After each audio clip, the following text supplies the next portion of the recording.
بسم الله الرحمن الرحيم وبه نستعين والصلاة والسلام على رسوله الكريم محمد وعلى آله وصحبه أجمعين ومن تبعهم بإحسان إلى يوم الدين وبعد. عزیز ساتھیوں، بزرگوں، پیارے بچوں اور میری ماؤں اور بہنوں، پچھلے درس میں شفاعت سے متعلق کچھ باتیں آپ لوگوں کے سامنے رکھی گئی، اور ان باتوں کا خلاصہ یہ ہے کہ شفاعت کی دو قسم ہیں. ایک وہ شفاعت جو دنیا کے اندر ہوتی ہے، اور دوسری وہ شفاعت جو آخرت کے اندر ہوگی. دنیا کے اندر جو شفاعتیں ہوتی ہے ان کی دو قسمیں ہیں. پہلی قسم جو کہ جائز ہے، درست ہے، چند شروط کے ساتھ، جس کو کل کے درس میں بیان کیا گیا، ذکر کیا گیا. دنیا کے اندر جو شفاعت ہوتی ہے وہ دو قسم کی ہوتی ہے. ایک تو وہ جو بالکل جائز ہے، اور دوسری وہ شفاعت جو جائز نہیں ہے بلکہ حرام ہے. اور وہ شفاعت یہ ہے کہ اگر میں کسی سے ایسی چیز طلب کروں جو اس کے طاقت میں نہیں ہے، اور جس سے میں طلب کر رہا ہوں وہ میت ہو، مردہ ہو، اور اس پر قدرت رکھنے والا صرف اور صرف اللہ رب العالمین ہے، اگر میں ایسی کوئی چیز اس سے طلب کرتا ہوں تو اس قسم کی شفاعت یا اس قسم کی دعا اور اس قسم کا مانگنا بالکل بھی جائز اور درست نہیں ہوگا. مثال کے طور پر اگر میں امام صاحب سے یہ کہوں کہ مجھے قلم دیجیے، تو یہ قلم میں ان سے مانگ رہا ہوں، لیکن میرا یہ مانگنا ایک زندہ شخص سے ہے اور امام صاحب مجھ کو قلم دینے پر قادر ہے. لیکن اگر میں امام صاحب سے، مثال کے طور پر امام صاحب کا انتقال ہو چکا ہے، قبر کے اندر مدفون ہے، اور میں ان سے کہتا ہوں کہ مجھے شفا دے دے، یا میری نجات کرا دے، میرے گناہوں کو معاف کر دے، تو یہ چیزیں جو اللہ رب العالمین کے ساتھ خاص ہے، یہ اللہ رب العالمین کے افعال ہے، اللہ رب العالمین کے کام ہے. اگر میں کسی مردہ شخص سے، کسی میت شخص سے جو کہ قبر کے اندر مدفون ہے، اس سے میں اگر یہ چیزیں مانگتا ہوں تو یہ میرے بھائیو شرک ہوگا. یہ بالکل بھی جائز اور درست نہیں ہے. بالکل شفاعت کا معاملہ یہی ہے کہ میت سے شفاعت طلب کرنا جو مر چکا ہو بالکل بھی جائز اور درست نہیں ہے. گزشتہ درس میں یہ بات آئی کہ اللہ رب العالمین نے قرآن کریم کے اندر ارشاد فرمایا کہ قل للہ الشفاعۃ جمیعا، اے نبی کریم صلی اللہ علیہ وسلم آپ کہہ دیجئے کہ تمام کی تمام شفاعتیں صرف اللہ رب العالمین کے لیے ہیں. مطلب یہ ہے کہ شفاعت کا مالک صرف اور صرف اللہ رب العالمین ہے، لہذا شفاعت اگر مانگی جائے گی تو اللہ رب العالمین ہی سے مانگی جائے گی. گزشتہ درس میں شفاعت کے شروط ذکر کیے گئے کہ شفاعت کی 3 شرطیں ہیں. پہلی شرط شفاعت کی یہ ہے کہ اللہ رب العالمین اس شخص سے راضی ہوگا جس کے لیے شفاعت کی جا رہی ہو، تو ایسی صورت میں اس کے لیے شفاعت ہوگی. اور اللہ رب العالمین جن کے لیے راضی نہ ہوگا کہ ان کے لیے شفاعت کی جائے، تو ایسی صورت میں ان کے لیے شفاعت نہیں کی جائے گی. اور حدیث پچھلے درس میں ذکر کی گئی کہ اللہ کے نبی علیہ الصلوۃ والسلام نے بیان فرمایا کہ اللہ کے نبی علیہ الصلوۃ والسلام کی شفاعت کا حقدار کون ہوگا. اللہ کے نبی علیہ الصلوۃ والسلام نے اس حدیث کے اندر یہ بھی ذکر کیا کہ فَهِيَ نَائِلَةٌ إِن شَاءَ اللَّهُ مَن مَّاتَ مِنْ أُمَّتِي لَا يُشْرِكُ بِاللَّهِ شَيْئًا،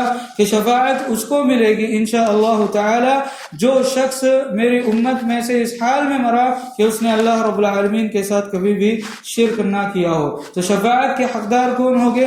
شفاعت کے حقدار اہل توحید ہوگے، اہل ایمان ہوگے. جن لوگوں کے دلوں میں شرک ہوگا، جن لوگوں کے اعمال میں اور جن لوگوں کی عبادتوں میں شرک ہوگی، وہ لوگ شفاعت کے بالکل بھی حقدار نہیں ہوگے. پچھلے درس میں یہ بات بھی آئی تھی کہ اللہ کے نبی علیہ الصلوۃ والسلام کو اپنی والدہ کی مغفرت کی دعا کے لیے بھی اجازت نہ دی گئی. اور اجازت اس لیے نہیں دی گئی کیونکہ اللہ کے نبی علیہ الصلوۃ والسلام کی والدہ کا انتقال زمانے جاہلیت میں ہوا تھا اور شرک اور کفر کی حالت میں ہوا تھا. اس بنیاد پر اللہ کے نبی علیہ الصلوۃ والسلام کو اجازت نہیں دی گئی کہ آپ اپنی والدہ کے لیے مغفرت کی دعا کریں. اس لیے کہ قرآن کریم نے یہ اصول بیان کیا کہ ما کان للنبی والذین آمنوا ان یستغفروا للمشرکین، کہ نبی کے لیے درست نہیں ہے اور ایمان والوں کے لیے بھی یہ درست نہیں ہے کہ وہ مشرکوں کے لیے استغفار کرے، وہ مشرکوں کے لیے مغفرت کی دعا طلب کرے. اس کے بعد اللہ رب العالمین نے کہا کہ من بعد ما تبین لهم انهم اصحاب الجحیم، جبکہ یہ واضح ہو جائے کہ یہ لوگ جہنمیوں میں سے ہے.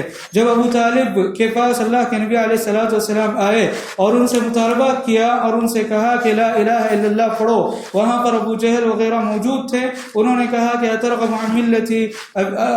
عن ملت عبد المطلب، کیا تم اپنے باپ عبد المطلب کے دین سے پھر جاؤ گے؟ تو اس بنیاد پر ابو طالب نے لا الہ الا اللہ نہیں کہا۔ اللہ رب العالمین نے ہدایت نہیں دی، اللہ رب العالمین نے توفیق نہیں دی، اور قرآن کریم کے اندر یہ آیت نازل کی کہ انک لا تہدی من احببت، اے نبی کریم صلی اللہ علیہ وسلم، آپ جسے پسند کرتے ہو، آپ جس سے محبت کرتے ہو، آپ اس کو ہدایت نہیں دے سکتے، ولکن اللہ یہدی من یشاء، لیکن اللہ رب العالمین جسے چاہتا ہے ہدایت دیتا ہے۔ معلوم یہ ہوا کہ ہدایت کا مالک اور توفیق کا مالک صرف اور صرف اللہ رب العالمین ہے۔ ہدایت اگر طلب کی جائے گی تو اللہ رب العالمین ہی سے طلب کی جائے گی، توفیق اگر طلب کی جائے گی جو دنیا کی سب سے عظیم نعمت ہے تو اللہ رب العالمین سے ہی طلب کی جائے گی۔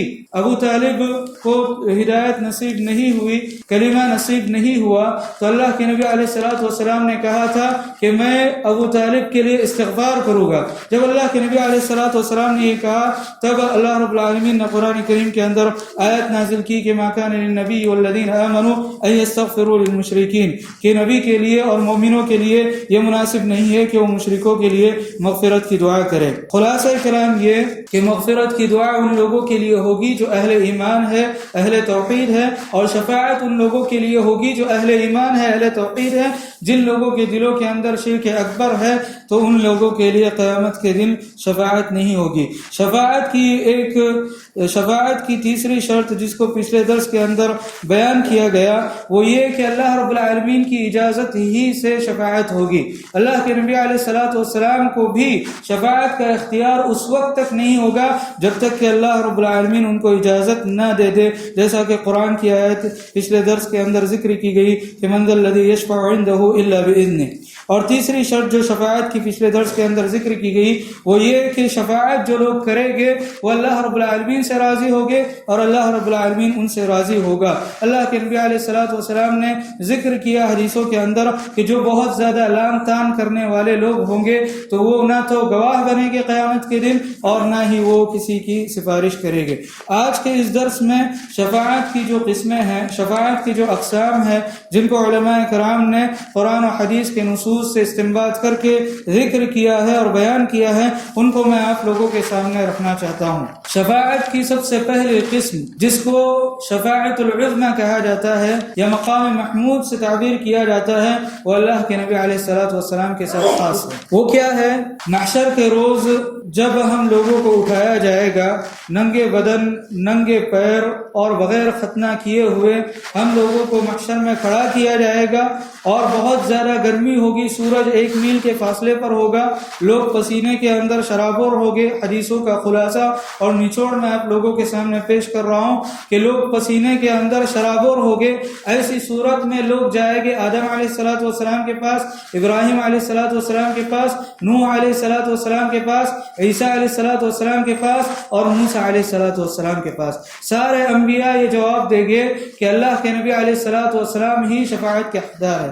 کیوں لوگ جائیں گے؟ اس لیے کہ لوگ پریشان حال ہوگے اور لوگ انبیاء کرام سے یہ مطالبہ کریں گے کہ ہم تکلیف کے اندر ہے، پریشانی کے اندر ہے، اللہ رب العالمین کی بارگاہ میں آپ دعا کریں اور اللہ رب العالمین سے یہ طلب کرے، دعا کرے کہ اللہ رب العالمین حساب و کتاب لینا شروع کر دے۔ اللہ کے نبی علیہ الصلوۃ والسلام ہی کو یہ شفاعت نصیب ہوگی۔ اللہ کے نبی علیہ الصلوۃ والسلام سجدے کے اندر گر جائیں گے، پھر اللہ کے نبی علیہ الصلوۃ والسلام لمبی دعائیں کریں گے، اس کے بعد پھر اللہ رب العالمین ان سے کہے گا کہ سجدے سے سر اٹھاؤ اور جو مانگنا ہے مانگو، اس کو قبول کیا جائے گا، دیا جائے گا۔ تو اللہ کے نبی علیہ الصلوۃ والسلام جو یہ سفارش کریں گے تمام لوگوں کے لیے ہوگی، مومنوں کے لیے بھی ہوگی، کافروں کے لیے بھی ہوگی۔ لیکن اس شفاعت کا نام کیا ہے؟ اس کو شفاعت العظمی کہا جاتا ہے۔ یہ شفاعت کس لیے ہوگی؟ یہ شفاعت اس لیے ہوگی کہ لوگ پریشانی کے عالم میں ہوگے، پسینے میں شرابور ہوگے، تو ایسی صورت میں یہ مطالبہ کریں گے انبیاء کرام سے کہ اللہ رب العالمین حساب و کتاب لینا ہمارا شروع کر دے۔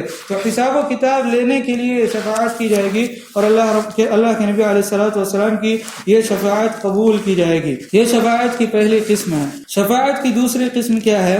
جب جنت والے پل صراط کو پار کر لیں گے اور پل صراط کے بعد ایک قنطرہ ہوگا، ایک چھوٹا سا برج ہوگا، ایک چھوٹا سا پل ہوگا، اس کو وہ پار کر لے گے تو ایسی صورت میں جنت کا دروازہ سامنے ہوگا، لیکن وہ اس وقت تک کھولا نہیں جائے گا جب تک کہ اللہ کے نبی علیہ الصلوۃ والسلام اس کے لیے شفاعت نہ کریں۔ اللہ کے نبی علیہ الصلوۃ والسلام شفاعت کریں گے، اللہ رب العالمین سے دعا کریں گے، پھر اللہ رب العالمین جنتیوں کو جنت کا دروازہ کھول دے گا۔ یہ شفاعت کی دوسری قسم ہے جو اللہ کے نبی علیہ الصلوۃ والسلام کے ساتھ خاص ہے۔ شفاعت کی تیسری قسم وہ ہے جو شفاعت اللہ کے نبی علیہ الصلوۃ والسلام نے حضرت ابو طالب کے لیے کی تھی۔ حضرت ابو طالب نے اللہ کے نبی علیہ الصلوۃ والسلام کی بہت زیادہ مدد کی زندگی کے اندر، لیکن ان کو کلمہ نصیب نہیں ہوا، ان کو اللہ رب العالمین نے ہدایت نہیں دی، لیکن اللہ کے نبی علیہ الصلوۃ والسلام نے ان کے لیے شفاعت کی اور اللہ رب العالمین نے ان کی اس شفاعت کو قبول فرمایا۔ اللہ کے نبی علیہ الصلوۃ والسلام نے مغفرت کی دعا کے لیے شفاعت نہیں کی، بلکہ اللہ کے نبی علیہ الصلوۃ والسلام نے عذاب کی تخفیف کے لیے اللہ کے نبی علیہ الصلوۃ والسلام نے شفاعت کی، اور اس شفاعت کو قبول کیا جائے گا۔ اور اللہ کے نبی علیہ الصلوۃ والسلام نے حدیثوں میں بیان فرمایا ہے کہ ابو طالب کو پیر کے نیچے سے سلگایا جائے گا، یعنی آگ دی جائے گی، اور اس کی وجہ سے ان کا دماغ کھولے گا، اور یہ جہنم کا سب سے ادنا عذاب ہوگا، یہ جہنم کا سب سے ادنا اور سب سے نچلا عذاب ہوگا جو ابو طالب کو دیا جائے گا۔ تو یہ شفاعت کی تیسری قسم ہے جو کہ اللہ کے نبی علیہ الصلوۃ والسلام کے ساتھ خاص ہے۔ اس کے علاوہ شفاعت کی چوتھی قسم وہ ہے کہ بعض لوگ ایسے ہوں گے جن کو بغیر حساب و کتاب کے جنت کے اندر داخل کیا جائے گا۔ ہم اور آپ یہ بات جانتے ہیں کہ ہمارے مرنے کے بعد قبر کی ایک زندگی ہوگی، قبر کے اندر عذاب ہوگا یا قبر کے اندر نعمتیں ہوگی۔ قبروں کی زندگی کے بعد ہم کو محشر میں اٹھایا جائے گا، اور محشر میں جب اٹھایا جائے گا تب وہاں پر شفاعت ہوگی، اور شفاعت ہونے کے بعد وہاں پر حساب و کتاب لینا شروع ہوگا، اور جب حساب و کتاب لیا جائے گا تو جو کافر ہوگے ان کو جہنم کے اندر داخل کیا جائے گا، لیکن جو مومن ہوگے ان کو اور بھی بہت سارے اسٹیپ سے گزرنا ہوگا، اور بھی بہت سارے اسٹیپ سے ان لوگوں کو گزرنا ہوگا۔ لیکن کچھ لوگ ایسے ہوگے جن کا حساب و کتاب نہیں ہوگا، جو بغیر حساب و کتاب کے جنت کے اندر داخل ہو جائے گے۔ اللہ کے نبی علیہ الصلوۃ والسلام سے پوچھا گیا تو اللہ کے نبی علیہ الصلوۃ والسلام نے ان کے بارے میں فرمایا کہ هم الذين لا يسترقون ولا يكتوون ولا يتطيرون وعلى ربهم يتوكلون۔ یہ وہ لوگ ہوگے جو رقیہ نہیں کرتے ہوگے، جھاڑ پھونک نہیں کرتے ہوگے، اس کے علاوہ یہ لوگ یعنی کئی نہیں لگاتے ہوگے، اس کو کیا کہتے ہیں، ٹیٹو وغیرہ نہیں لگاتے ہوگے، ولا يتطيرون، اسی طرح بدشگونی نہیں لیتے ہوگے۔ یعنی بدشگونی کا مطلب یہ ہے کہ مثال کے طور پر ہندو لوگ یہ عقیدہ رکھتے ہیں کہ اگر بلی پار کر گئی تو ایسی صورت میں وہاں سے گزرنا نہیں ہے، یہ سب بدشگونی ہے۔ تو جو لوگ بدشگونی سے پاک ہوگے، اس قسم کے اعتقاد سے پاک ہوگے، ولا يتطيرون وعلى ربهم يتوكلون، اور اپنے رب پر اور اپنے اللہ رب العالمین پر مکمل بھروسہ کرتے ہوگے۔ جن لوگوں کے اندر چار صفات پائی جائے گی یہ لوگ بغیر حساب و کتاب کے جنت کے اندر داخل ہوگے، جیسا کہ صحیح مسلم کے اندر اللہ کے نبی علیہ الصلوۃ والسلام نے ارشاد فرمایا۔ یہ چار قسم کی شفاعتیں اللہ کے نبی علیہ الصلوۃ والسلام کے ساتھ خاص ہے۔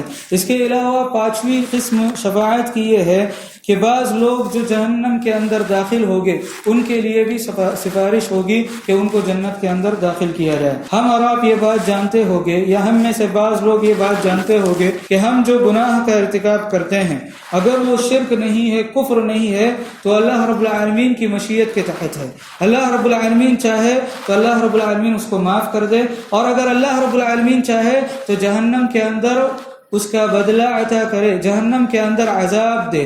تو جو بھی گناہ ہم کرتے ہیں جو شرک تک نہیں پہنچتا ہے اور کفر تک نہیں پہنچتا ہے وہ اللہ کی مشیت کے تحت ہے۔ اللہ رب العالمین چاہے تو عذاب دے، اور اللہ رب العالمین چاہے تو اس گناہ کا بدلہ دے جہنم کے اندر، جہنم میں جلائے مسلمانوں کو، مومنوں کو، پھر اس کے بعد اللہ رب العالمین جہنم سے مومنوں کو اور اہل ایمان کو، جس کے دل کے اندر رائی کے دانے کے برابر بھی ایمان ہوگا، آخر میں اس کو جہنم سے نکالا جائے گا اور اس کو جنت کے اندر داخل کیا جائے گا۔ لیکن کب ان لوگوں کو جہنم سے نکالا جائے گا؟ یہ اس وقت نکالا جائے گا جب ان کے لیے شفاعت ہوگی. کون شفاعت کرے گا؟ یہ اللہ کے نبی علیہ الصلوۃ والسلام کے ساتھ خاص نہیں ہے، بلکہ اللہ کے نبی علیہ الصلوۃ والسلام نے ارشاد فرمایا کہ اللہ رب العالمین نے فرمایا شفاعت الملائکہ وشفع النبیون وشفع المؤمنون، کہ فرشتوں نے شفاعت کی، نبیوں نے شفاعت کی اور مومنوں نے شفاعت کی. ولم يبق الا ارحم الراحمین، اب باری ہے تو ارحم الراحمین کی، یعنی اللہ رب العالمین شفاعت نہیں کرے گا کسی کے تعلق سے، بلکہ اب باری ہے اللہ رب العالمین کی کہ اللہ تعالیٰ ان لوگوں کی شفاعت کو قبول کرے. لہٰذا ہمارا یہ عقیدہ ہے، اہل السنہ والجماعہ کا یہ عقیدہ ہے کہ مسلمانوں کی ایک جماعت جو لوگ کبیرہ گناہ کا ارتکاب کرتے ہیں لا محالہ طور پر جہنم کے اندر یہ جلیں گے، جن کو حدیثوں میں جہنمیین کہا گیا ہے، ان کو جہنمیین کہا گیا کہ یہ جہنم کے اندر جلیں گے، لیکن ان کے لیے شفاعت ہوگی چونکہ ان کے دل کے اندر توحید ہوگی، یہ شرک سے پاک ہوگے، یہ کفر سے پاک ہوگے، اس لیے ان کے لیے شفاعت ہوگی، انبیاء کی شفاعت ہوگی، مومنوں کی شفاعت ہوگی، فرشتوں کی شفاعت ہوگی. ان کی شفاعت کی بیس پر ان لوگوں کو جہنم سے نکالا جائے گا اور پھر یہ لوگ ہمیشہ ہمیشہ جنت کے اندر رہیں گے. شفاعت کی چھٹی قسم جس کو حدیثوں کے اندر بیان کیا گیا ہے کہ بعض لوگ ایسے ہوگے جو گناہ کے اندر مبتلا ہوگے، جہنم کے مستحق ہوگے، لیکن ان کے لیے شفاعت کی جائے گی، لوگ ان کے لیے شفاعت کریں گے اور ان کی شفاعت قبول کی جائے گی اور ان کو جہنم کے اندر عذاب نہیں دیا جائے گا، بلکہ یہ لوگ ڈائریکٹ جنت کے اندر داخل ہو جائیں گے. شفاعت کی ساتویں قسم کہ شفاعت جو ہے وہ اہل ایمان کے لیے جنت کے اندر ہوگی. شفاعت اس بارے میں ہوگی کہ اللہ رب العالمین جنت کے اندر ان کے درجات کو بلند فرمائے. جنت کے اندر مختلف درجات ہیں، انبیاء کرام علیہ الصلوۃ والسلام سب سے اعلیٰ درجے میں ہوگے. اور کون لوگ انبیاء کرام کے ساتھ ہوگے؟ اللہ کے نبی علیہ الصلوۃ والسلام نے حدیثوں میں اس کو واضح فرمایا ہے کہ جو ایسی ایسی صفات کا حامل ہوگا، ان خوبیوں کا حامل ہوگا، وہ جنت کے اندر انبیاء کرام علیہ الصلوۃ والسلام کے ساتھ ہوگا. اللہ رب العالمین نے قرآن کریم کے اندر بیان کیا ہے کہ جو ایسی ایسی صفات کا حامل ہوگا، جو اللہ اور اس کے رسول کی اطاعت کرے گا، تو وہ شہداء کے ساتھ ہوگا، وہ صالحین کے ساتھ ہوگا، وہ مومنوں کے ساتھ ہوگا. تو جنت کے میرے بھائیوں مختلف درجات ہے اور جہنم کی مختلف درکات ہے. جس طرح جنت کے درجات ہے اسی طرح جہنم کے بھی درکات ہے، یعنی درجات ہے. تو جو لوگ اللہ رب العالمین کی اطاعت کرتے ہوگے، اس کے رسول کی اطاعت کرتے ہوگے، تو قرآن کریم کے اندر ان کے تعلق سے بشارت اور خوشخبری دی گئی ہے کہ اللہ رب العالمین ان کے درجات کو بلند کرے گا اور وہ لوگ شہداء کے ساتھ ہوگے، انبیاء وغیرہ کے ساتھ ہوگے. تو مومنوں کے لیے بھی شفاعت ہوگی کہ ان کے درجات کو بلند کیا جائے. اللہ کے نبی علیہ الصلوۃ والسلام نے جب ابو سلمہ رضی اللہ عنہ کی وفات ہوئی تو اللہ کے نبی علیہ الصلوۃ والسلام نے ان کو دعا دی اور فرمایا کہ اللہم اغفر لأبی سلمہ، کہ اللہ رب العالمین ابو سلمہ کو بخش دے، وارفع درجتہ فی المہدیین، اور اللہ رب العالمین ان کے درجہ کو بلند کرے اور ان کو مہدیین میں سے بنائے. تو میرے بھائیو، شفاعت کی 7 قسمیں ہیں جن کو علماء کرام بیان کرتے ہیں. اس کے علاوہ شفاعت کی ایک اور قسم جس کو بعض علماء کرام نے بیان کیا ہے وہ یہ ہے کہ اہل الاعراف کے لیے شفاعت ہوگی. اہل الاعراف کون ہوگے؟ اہل الاعراف وہ لوگ ہوگے کہ جن کی برائیاں اور جن کی نیکیاں برابر ہوگی. ہم مسلمانوں کا یہ عقیدہ ہے کہ حساب و کتاب قیامت کے دن ہوگا اور وہاں پر ایک میزان ہوگا اور میزان میں اعمال تولے جائیں گے، برے اعمال بھی تولے جائیں گے اور نیک اعمال بھی تولے جائیں گے. جن کے اچھے اعمال زیادہ ہوگے تو اللہ رب العالمین ان کو جنت کے اندر داخل کرے گا، اور جن کے برے اعمال زیادہ ہوگے تو اللہ کی مشیت کے اوپر ہے. اللہ رب العالمین چاہے تو ان کو جہنم کے اندر داخل کرے، یا اللہ رب العالمین چاہے تو بعض لوگوں کی شفاعت قبول کرتے ہوئے ان کو ڈائریکٹ جنت کے اندر داخل کرے. لیکن کچھ لوگ ایسے بھی ہوگے کہ جن کی نیکیاں اور جن کی برائیاں برابر ہوگی. ان لوگوں کو اہل الاعراف کہا جاتا ہے. ان کے ساتھ کیا سلوک کیا جائے گا؟ ان کو جنت اور جہنم کے درمیان ایک حائل ہے. اب وہ کیا ہے اللہ رب العالمین اس کو بہتر جانتا ہے. وہ دیوار ہے یا پردہ ہے یا کس قسم کا حائل ہے، اللہ رب العالمین ہی اس کو جانتا ہے. قرآن کریم کے اندر کہا گیا کہ وَبَيْنَهُمَا حجاب، جنت اور جہنم کے درمیان ایک حجاب ہوگا. ہوگا. وعلى الأعراف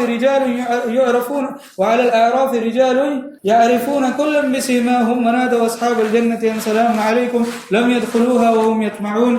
اللہ رب العالمین نے ان آیتوں میں ذکر کیا کہ یہ لوگ جہنمیوں کی طرف دیکھیں گے اور جنتیوں کی طرف دیکھیں گے. جب جنتیوں کی طرف دیکھیں گے تو وہ کہے گے کہ اللہ رب العالمین ہم کو جنتیوں میں سے بنا, اور جب جہنمیوں کی طرف دیکھیں گے تو وہ کہے گے کہ ربنا لا تجعلنا مع القوم الظالمین, کہ اللہ رب العالمین ہم کو ظالموں میں سے نہ بنا. تو یہ لوگ جنت اور جہنم کے درمیان ہوگے, ان لوگوں کے لیے سفارش کی جائے گی. ان لوگوں کے لیے جب سفارش ہوگی, شفاعت ہوگی, تو ان کو جنت کے اندر داخل کیا جائے گا. امام ابن حزم رحمہ اللہ ذکر کرتے ہیں, امام ابن حزم رحمہ اللہ کہتے ہیں کہ اگر میں اہل اعراف میں سے ہوں تو یہ میرے لیے بہت ہی قابل مبارک بات ہے. اللہ رب العالمین ہم کو جنتیوں میں سے بنائے. اللہ رب العالمین ہمارے گناہوں کو معاف فرمائے. اللہ رب العالمین ہمیں کبیرہ گناہ سے بچنے کی توفیق عطا فرمائے. گرچہ اللہ کے نبی علیہ الصلوۃ والسلام کی شفاعت اہل الکبائر کے لیے ہوگی. اللہ کے نبی علیہ الصلوۃ والسلام نے فرمایا شفاعتی لامتی من اہل الکبائر, کہ اللہ کے نبی علیہ الصلوۃ والسلام کی شفاعت اہل الکبائر کے لیے, کبیرہ گناہ کرنے والوں کے لیے شفاعت اللہ کے نبی علیہ الصلوۃ والسلام کرے گے, مومنین وغیرہ کرے گے. لیکن میرے بھائیوں ہم نہیں جانتے کہ یہ جو گناہ ہم لوگ کر رہے ہیں اللہ رب العالمین کی مشیت کے تعلق سے ہم نہیں جانتے کہ اللہ رب العالمین ہم کو اس کا عذاب دے گا یا کہ اللہ رب العالمین ان گناہوں کو معاف کرے گا. لہٰذا ہماری ذمہ داری یہ بنتی ہے کہ ہم ان گناہوں سے توبہ کریں, ہم ان گناہوں سے توبہ کریں جو ہم گناہ کرتے ہیں. اور رمضان کا یہ مبارک مہینہ جس میں حدیث میں بعض حدیثوں میں آتا ہے کہ جو شخص رمضان کا مہینہ پالے اور توبہ نہ کرے تو وہ بہت زیادہ بدبخت ہے, جیسا کہ بعض حدیث کے اندر آتا ہے. تو ضرورت اس بات کی ہے کہ ہم اپنے گناہوں سے توبہ کریں. اگر ہم نیک اعمال کرنا چاہتے ہیں, رمضان میں زیادہ سے زیادہ محنت کرنا چاہتے ہیں, عبادت کرنا چاہتے ہیں, تو ہم کو ان گناہوں کو ترک کرنا ہوگا. جیسا کہ پچھلے خطبے کے اندر ذکر کیا گیا کہ امام حسن البصری رحمہ اللہ کے پاس ایک شخص آیا اور اس نے کہا کہ میں وضو کرتا ہوں, رات میں کھڑا ہو جاتا ہوں قیام اللیل کے لیے, لیکن تراویح نہیں پڑھ پاتا, اس کا سبب کیا ہے؟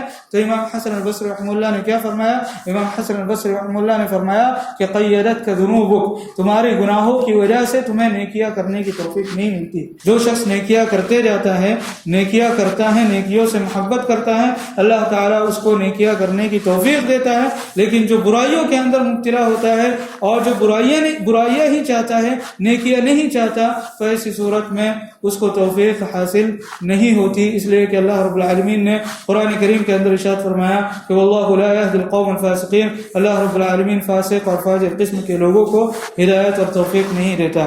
لہٰذا ہم تمام لوگوں کی یہ کوشش ہونی چاہیے کہ زیادہ سے زیادہ عبادتیں کریں, زیادہ سے زیادہ اعمال کو انجام دیں, اور اللہ کے نبی علیہ الصلوۃ والسلام کی شفاعت کو پانے کے لیے دعائیں کریں اور گناہوں سے بچے. اللہ رب العالمین سے دعا ہے کہ اللہ رب العالمین ہمیں نیک اعمال کی توفیق عطا فرمائے اور گناہوں سے بچنے کی توفیق عطا فرمائے. آمین. وصلی اللہ تعالی علی نبینا محمد وعلی آلہ وصحبہ وسلم.